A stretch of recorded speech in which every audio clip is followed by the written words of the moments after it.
The city where you can get killed over some onion rings. No, like literally. 2 workers were shot after a confrontation at the drive-thru. Washington says the Steak and Shake manager told her it was over the customer asking for more onion rings. Some cities are famous for the food that defines their culture, the music that gave them a soul, or the history that echoes to the streets. Then there are cities known for a number, a grim, relentless statistic that for years has overshadowed everything else. And in St. Louis, that number has been its homicide rate. The city has won the crown of one of America's deadliest, a reputation forged in headlines and backed by heartbreaking statistics. This isn't just about crime stats, it's about a cycle. It's a cycle where violence doesn't just end lives, it becomes content. It starts digital wars, and it fuels a tragic story that St. Louis can't seem to shake. For a generation, seeing St. Louis at the top of a national headline often meant one thing: another most dangerous city ranking. You can argue about the methodologies behind the list, but the numbers that created that reputation were brutally real. And some people are proud about those numbers. Let's put it in perspective. In the year 2022, the city recorded 200 homicides. That number alone is a tragedy, but it becomes staggering when you realize the city's population is just under 300,000 people.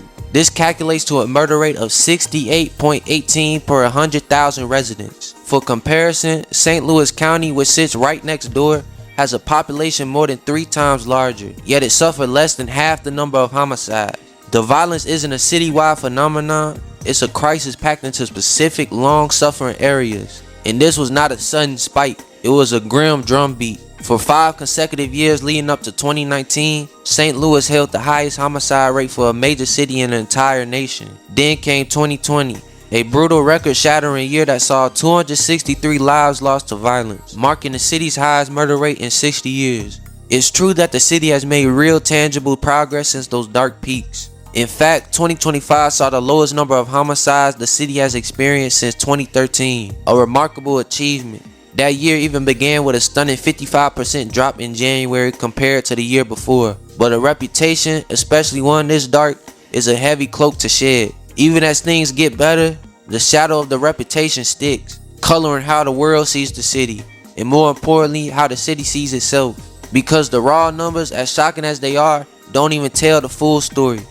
The danger was never spread out evenly. It was concentrated, almost surgically precise in its geography. If you look at a crime map of St. Louis from any of these years, you'll see the same thing. Deep, angry red blotches coloring the same north side communities. This isn't an accident, it's not random chaos, it is the direct, predictable result of a story that started a century ago. The city's modern crisis is built on a history of deep, intentional racial segregation. It started back in 1916. While the nation was marching toward a new era, voters in St. Louis passed a housing ordinance to make racial segregation the law of the land, the first of its kind in the United States. It was a clear, unambiguous statement about who was welcome and where. When the Supreme Court eventually struck that ordinance down, the city's power structure simply found another way. Real estate agents and neighborhood associations began embedding restrictive covenants into property deeds. These were legally binding clauses that explicitly forbade the sale of homes to black families in white neighborhoods, effectively turning a piece of paper into a wall.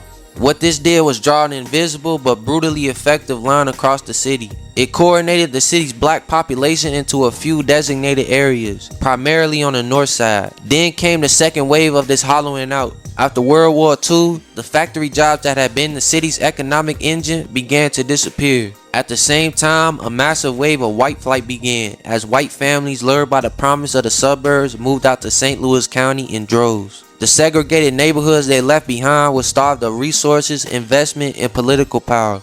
This economic decay was then weaponized by predatory real estate tactics like blockbusting. Agents would stoke racial fears, scaring white homeowners into selling their houses for pennies on the dollar. They would then turn around and sell or rent those homes to black families at hugely inflated prices. This practice didn't just segregate communities, it systematically destroyed their tax base and bled wealth from both the white families who fled and the black families who moved in. The end result of these decades of policy is what urban sociologists call hypersegregation. And in St. Louis, its most famous symbol is a single street, the Delmar Divide. It's a scar on the map. To cross Delmar from south to north is to witness a dramatic shift in reality. The mostly white, wealthy south gives way to the mostly black, neglected north. The agriculture changes, the roads become rougher, the grocery stores disappear, and hope becomes a scarcer commodity.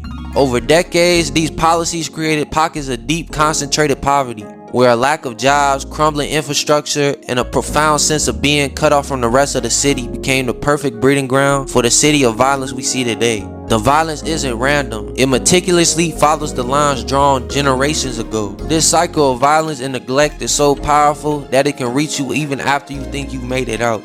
Its gravity can pull you back no matter how high you climb. Just look at NFL player Jameson Williams. Born and raised in St. Louis, the embodiment of the dream, a kid from the city who made it to the pros. Jameson Williams grew up on the south side, but he remains deeply connected to the city's complex street culture.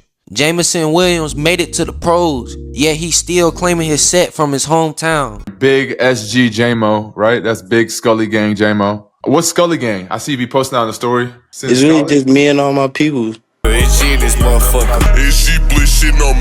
That tense connection between mainstream success and street credibility is a huge part of the modern cycle. You see it most clearly and hear it most loudly in the city's drill rap scene. You'll see these dudes from St. Louis on live talking about "come kill me" or "I'm ready to kill someone." Niggas talk 100 songs, I can't even go live. Don't none of y'all want to kill nobody though. What's up? Who did? What happened? Who did? Man, I'm trying to kill somebody. Drop your fucking mama low. Shoot, they even have shootouts on live. The lyrics serve as a real-time dispatch from the front lines of street life, documenting beefs, alliances, and violence. For many young men in these hyper-segregated neighborhoods, the music isn't just entertainment, it's their social media, their local news, and all too often their battlefield. Rappers gain clout and status not just for their lyrical skill, but for the perceived authenticity of the violence in their lyrics. It's a high-stakes culture where artists dissect gang wars with a distinctive St. Louis drawl. This constant digital documentation means conflicts never get a chance to cool down. They get immortalized in songs, blasted out on YouTube and Instagram to millions of people, creating a non-stop 24/7 loop of disrespect and calls for revenge. A dispute that might have once been contained to a single block now plays out to a little white kid somewhere out in Minnesota, making de-escalation nearly impossible and retaliation almost inevitable. The music is a symptom of the desperation and violence, but it has also definitely become a cause, an accelerator in the city's relentless murder machine. Just about a month ago, a drill rapper named J4 knocked on his op's door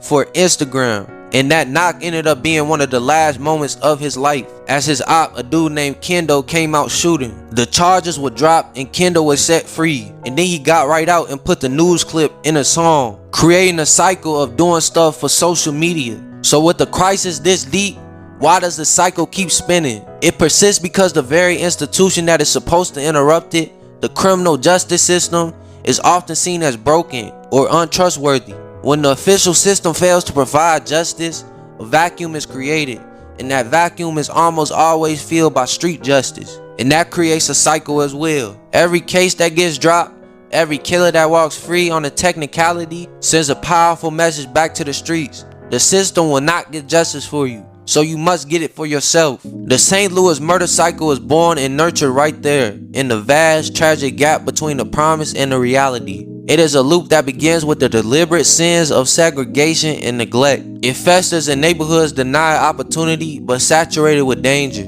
It is then amplified and accelerated by a modern street culture that has learned how to turn tragedy into a commodity, a viral song, a YouTube video, a twisted form of respect, and the cycle keeps turning.